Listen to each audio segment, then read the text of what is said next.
Hi, this is Marcey Rader, your productivity lead at RaderCo. I'm the principal contributor to the Health Powered Productivity podcast, where we give you bite-sized nuggets of knowledge in areas of productivity, health, and clutter that you can implement right away. Looking for ways to support our health powered productivity mission?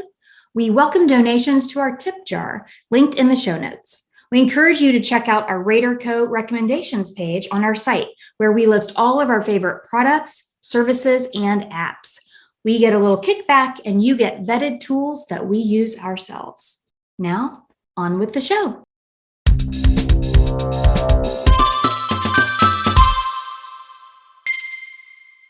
When I was little and got money for my birthday, I divided it into 4 envelopes hidden in my closet: savings, spending, gifts, and something special.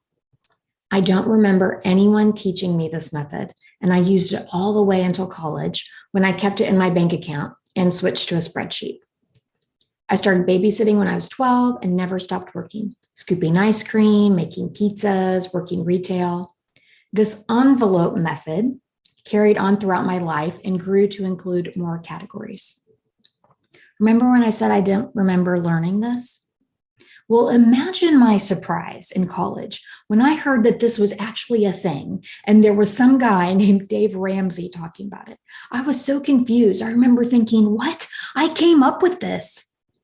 I guess it really wasn't that innovative, but I thought I was genius. I graduated from college without a lot of debt because I chose to go where I received scholarships for undergrad and an assistantship for my master's. My parents paid for the other part of my undergrad, and I worked all through college to cover my rent and spending money. I have always prided myself on paying for my own clothes since I was in high school and for part of my college. I even lied to my mom about how much my rent really cost so that she wouldn't give me more money to pay for it. I taught aerobics, catered, waited tables.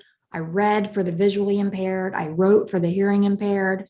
And I ended up getting out of graduate school in 1998 with about $6,000 in loan bills. I was fortunate and tired, but that's another story. On the other hand, my husband had about $30,000 in debt, and that's how we started our marriage. Now, I know today, with the egregious cost of getting an education, this seems like chump change. I can do nothing about what it cost back then and the difference today. So fast forward, and we have bought 4 houses. We bought our first house in DC in Capitol Hill in 2000, and it was the biggest as far as square footage. We then moved to Cary, North Carolina, 3 years later to escape the violence in DC and also live somewhere that we would actually be able to afford to retire at some point. We made about $100,000 on that DC house in just 3 years. Great investment. And used it to pay about 30% down on our Cary house. We bought a new car. We paid off all Kevin's student loans, and we remodeled part of our house. We moved again 5 years later and ended up losing money on that next house. Not a lot, but about $10,000 in 5 years because we bought at the top of the market and sold when it was stagnant. You know, homes are supposed to appreciate, not depreciate. When we bought our current house, which we've lived in 5 years as well, 5 must be the magic number for us. This is now the smallest house we have ever owned. It is 1,100 square feet. We live on an acre in Southeast Raleigh. It has a separate 2-car garage, which we absolutely love. The only build on that we plan to do is another bathroom because we only have 1 bathroom, but it's the one that makes the most sense. And we purposefully moved to a less expensive home so that we could pay off our house earlier. It also gives us, there are way more things than that because we love this house. We love where it's located and the privacy, but we really wanted to be able to be debt-free. And my goal was always debt-free by the time I was 50. And when we moved, what we did is we kept paying the same amount on our mortgage as we did on our more expensive house because we knew we could spend that much.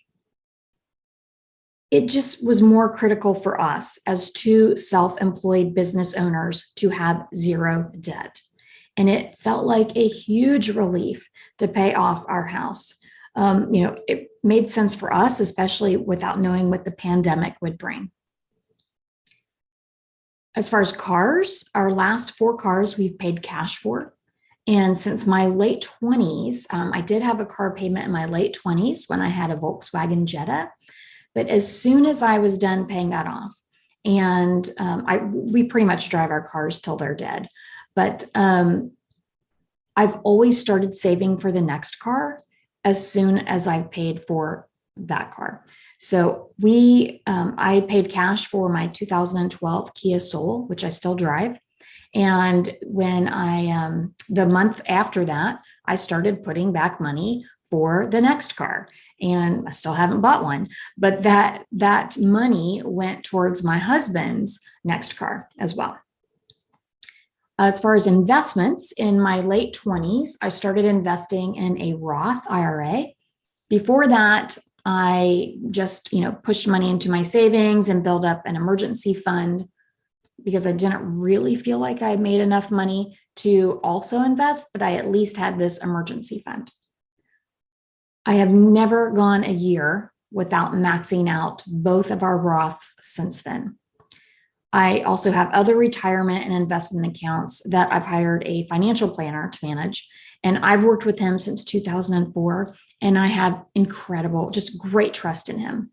And if you are looking for a fabulous financial planner, hit me up. I'll give you his name and contact info. You can just contact me through the site. We have had some fabulous vacations. For our 5th anniversary, we went to London after saving just $50 a month until we had enough to go. And so when we got married, I just started putting back $50 a month. And by the time, to go wherever for our 5th anniversary, and by the time we hit it, we had plenty of money to go.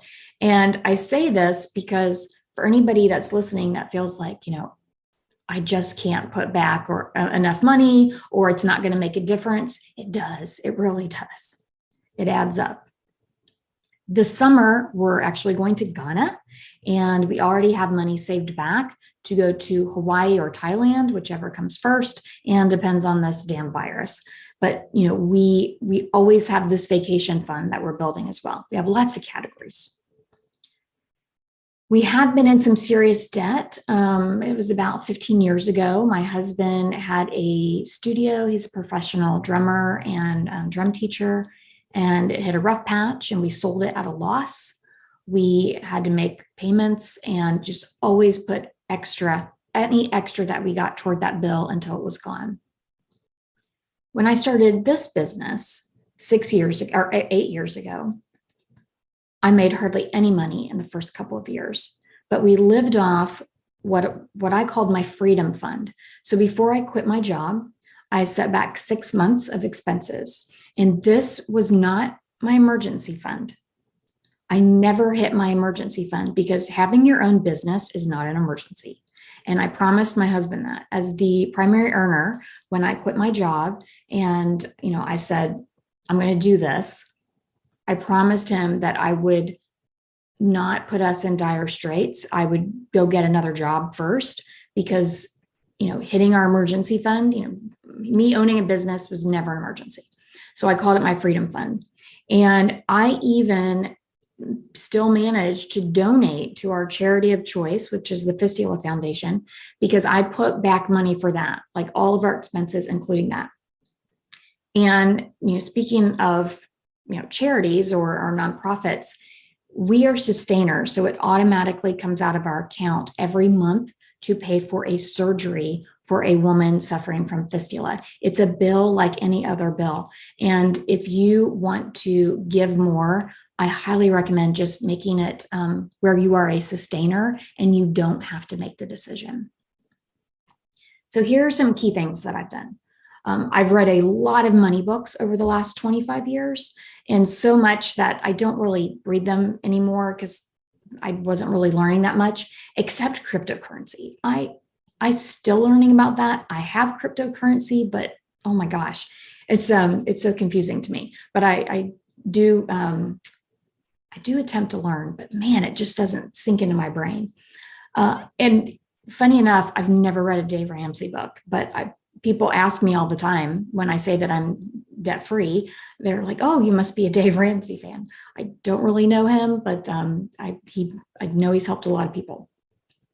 We do not live above our means. That envelope method worked for us. If we didn't have it, we just didn't spend it. I don't care about the last name Jones, even though that was my grandma's last name. I have no desire to keep up with them. We have always had categories for fun stuff on top of saving and investing. It just takes a little longer to get there sometimes. We pay off our credit cards every month. I've had a balance about a total of 4 months in my life. If I can't afford it, I don't buy it. I pay my retirement and investment accounts first, with my goal being to max out everything I can each year. I use QuickBooks for my work, but I use YNAB, or You Need a Budget, for my personal accounting and budgeting. But I also, this is where I don't even care that it's duplication. I also use it for my business and for my husband's business. It is the best budgeting software, hands down, shouting from the rooftops. I love the YNAB program. It is like the envelope method. And so much is automated. The videos are fantastic. I just absolutely love them. I also have a fantastic accountant who I trust implicitly and keeps me on track. And I do not hide from my money. I'm probably a high maintenance client to both he and my financial planner, because I'm always checking in to make sure I'm doing the right thing and I'm categorizing appropriately and I'm maxing out what I can. For my business, I hired a small business financial coach named Sylvia Inks, smifinancial.com. She is one of our RaderCo team specialists as well, and she has a fantastic book, which I will link to in the show notes, Small Business Finance for the Busy Entrepreneur. And as a business owner, I have 2 self-employed, self-insured people. Healthcare is our most considerable expense. So I have $10,000 earmarked just for healthcare expenses every year. And we actually don't buy into health insurance because it is so egregious. We save money and we get what we consider better care by using direct primary care. This is a membership, but it is not the concierge type that you might think about. I highly recommend you look up direct primary care. I'll link to it in the show notes. They are, I'm a huge advocate for everybody moving in this direction. We also use Sedera medical cost sharing. I have had wonderful experiences with them. I'll link to them in the show notes as well.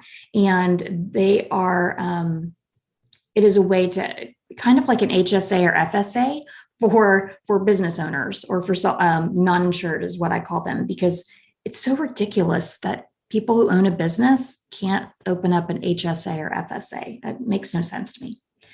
People spend their money on different things: cars, homes, vacations. I used to spend a ton of money on racing. My husband spends his money on music equipment and software.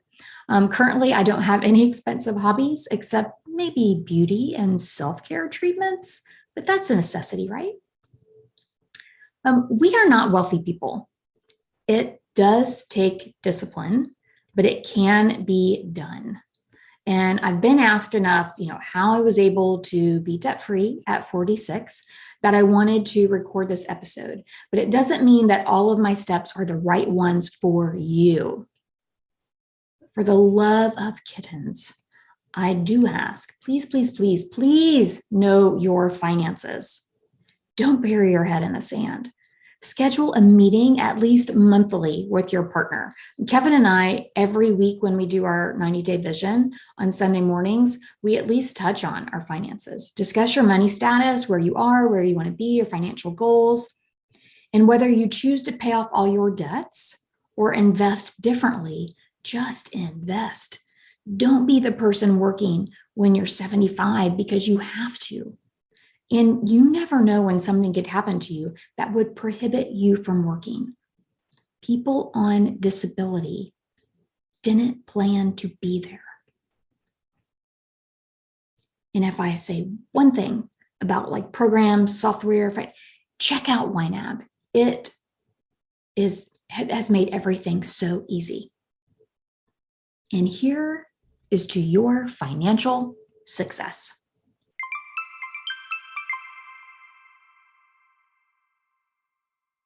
Thank you for listening to the RaderCo Health Powered Productivity Podcast. Please subscribe, leave a review, and forward this episode to at least one person you know could benefit. And can I ask a favor? If you felt this podcast was valuable, please consider supporting it by donating to our tip jar to continue giving you bite-sized nuggets of knowledge. And get your sneak peek of my latest book, Work Well, Play More, Productive, Clutter-Free, Healthy Living, One Step at a Time, with the novice behaviors from chapter 1 that includes how to deal with all those rings, pings, and buzzes, how to declutter your digital desktop and why it's important, and how to play hide and seek with your food to help with portion control. It's waiting for you at helloraderco.com/gift.